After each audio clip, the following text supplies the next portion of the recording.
Chairman تھے، ان سے پوچھتے ہیں کہ یہ آج کا جو ایونٹ ہو رہا ہے اس کے بارے میں کہ کیا تاثرات ہیں؟ جی شکریہ، بسم اللہ الرحمن الرحیم۔ جتنی بھی یہ ایکسپوز ہوتی ہیں یہ آپ کے کاروبار کو اور ایک تو جدت دیتی ہیں، نئے مالیکیولز، نئی پروڈکٹ، نئی انوویشن، نئے آئیڈیاز فلرش کرتے ہیں، کسٹمر تک پہنچتے ہیں، فارمر تک پہنچتے ہیں، پروڈیوسر تک پہنچتے ہیں، جس کی وجہ سے ملک کے اندر تبدیلی آتی ہے پروڈکشن کے اندر، اور ہمیں پتہ چلتا ہے کہ ہمیں اس ملک کی ریکوائرمنٹ کیا ہے، ہمارے فارمر کی ریکوائرمنٹ کیا ہے، ہم ایکسپورٹ کیسے کر سکتے ہیں، ہماری پر کیپٹا کنزمپشن کیسے بڑھا سکتے ہیں، یہ ساری چیزیں آپس میں منسلک ہیں۔ تو یہ ایکسپوز بہت ضروری ہے اور اس کا تعلق ہے انڈسٹری کے ساتھ، انڈسٹری کی گروتھ کے ساتھ، اور یہ ملک کی اکانومی میں کے اندر ایک اہم رول ادا کرتی ہے۔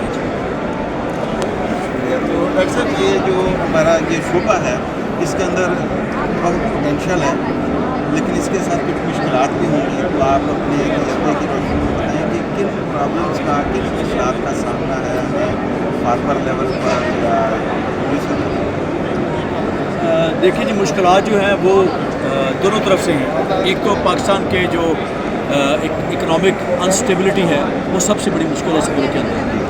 اچھا، اس کی وجہ سے جو ہمارا جو پروڈیوسر ہے یا بزنس مین ہے وہ کمفرٹیبل نہیں ہے، اس کو امپورٹ کرنے میں، لوکل پروڈکشن کے اندر، ایکسپورٹ کے اندر، ان سب مراحل میں پرابلم آتی ہے۔ ہمارے جو بینکنگ چینلز ہیں وہ اس طرح سے اس ان لائن نہیں ہے کہ وہ ان کو پروڈیوس کر سکیں۔ ان کی جو شرح سود ہے وہ جس سے باقی سیکٹرز کے لیے وہ پروڈکشن کے سیکٹر کو، ان کو بھی ویسے ہی شرح سود کے ساتھ چلاتے ہیں، جو کسی کی ملک کی اکانومی کو بوسٹ نہیں کر سکتی ہے، نقصان کرتی ہے۔ اس طرح جب گورنمنٹ سیکٹر کے اندر جاتے ہیں تو وہاں پہ ابھی تک کوئی انوویٹو مائنڈ نہیں ہے، اس طرح کا برین نہیں ہے کہ جو لے کے چل سکے، وہ جو ڈگ آؤٹ کر سکے ہماری ریکوائرمنٹ کیسی ہیں، ان کو پورا کیسے کرنا ہے۔ اٹ از ویری انفارچونیٹ کہ جو گورنمنٹ کے ڈپارٹمنٹس ہیں وہ زیادہ تو اسپیڈ بریکر کا کام کرتے ہیں، وہ سپورٹیو نہیں ہے۔ تو اب تو چینج آ رہی ہے تھوڑی سی، اس کے اندر اس سال کے اندر کچھ چینج آئی ہے، سپورٹیو کام شروع ہوا ہے۔ امید رکھتے ہیں کہ انشاءاللہ کوئی بھی گورنمنٹ آئے، کسی کی بھی گورنمنٹ ہو، یہ پاکستان ہوگا، یہ انڈسٹریز ہوں گی، یہ گروتھ ہوگی تو ملک چلے گا۔ ان کو اپنے سیاسی کیریئر سے ہٹ کے ان چیزوں کا سوچنا چاہیے کہ ہمیں اس ملک کو لے کے چلنا ہے، ملک کی انڈسٹریز کو لے کے چلنا ہے۔ تو انشاءاللہ یہ اب تھوڑا ایک پازیٹیوٹی شروع ہوئی ہے، انشاءاللہ یہ چلے گا۔ جی، بہت اچھی بات ہے ڈاکٹر صاحب آپ نے کی۔ آخر میں ہمارے جو عام فارمر ہیں، جو ہمارے دیہاتی بھائی ہیں یا فارم سے ریلیٹڈ جو کام کر رہے ہیں، ان کے لیے آپ کیا مشورہ دیں گے؟ ان کو پر امید رہنا چاہیے، وہ کیا کریں تاکہ آنے والے وقت میں اس میں کچھ بہتری کے امکانات آپ دیکھتے ہیں؟ میں سمجھوں کہ ایز اے پروفیشنل اور ٹیکنوکریٹ کے طور پہ میں یہ بات کہوں گا، کیونکہ میں Punjab life stock development board کو بھی میں نے چیئر کیا ہے پچھلے 2 سال میں، اور فارمر کے ساتھ بھی میرا کلوز لائزون ہے۔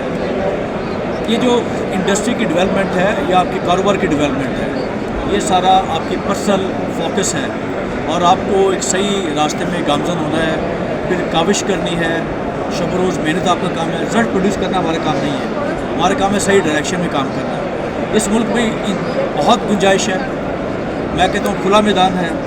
اگر آپ نے ملک پروڈکشن کی طرف جانا ہے تو بھی کھلا میدان ہے، اگر اس میں آپ نے اس کو ملک کی پیکیجز میں جانا ہے تو بھی کھلا میدان ہے، اگر آپ بیف اور فیڈ لاٹ بزنس کے اوپر جاتے ہیں تو سب سے بڑی انڈسٹری ہے کہ ہمیں ضرورت ہے اپنے، نہ صرف ہمارے اپنے ملک کے اندر، چائنا ہے، گلف ہے، ان ساری ایریاز کو ضرورت ہے کہ ہم میٹ ایکسپورٹ کر سکیں، اور اچھی جینیٹکس جس سے پولٹری انڈسٹری نے ڈیولپ کی ہیں، اس سے ڈیری انڈسٹری کے اندر ابھی یہ کام شروع ہوا ہے، اور فیڈ لاٹ میں بھی شروع ہوا ہے۔ انشاءاللہ یہ ایک بہت ہی اوپن ہے گراؤنڈ۔ میں فارمر سے کہوں گا اس بزنس میں آئیں، اور یہ ان کے گھر بھی چلائے گا، ملک بھی چلائے گا، اور انڈسٹری کو بھی انشاءاللہ کو ملے گا۔ بہت شکریہ ڈاکٹر صاحب آپ کے قیمتی وقت کا، بہت شکریہ۔ جزاک اللہ بھائی جی۔ ایک لے لو کلک پر، ہاں جی اس طرح بھی کر دیں۔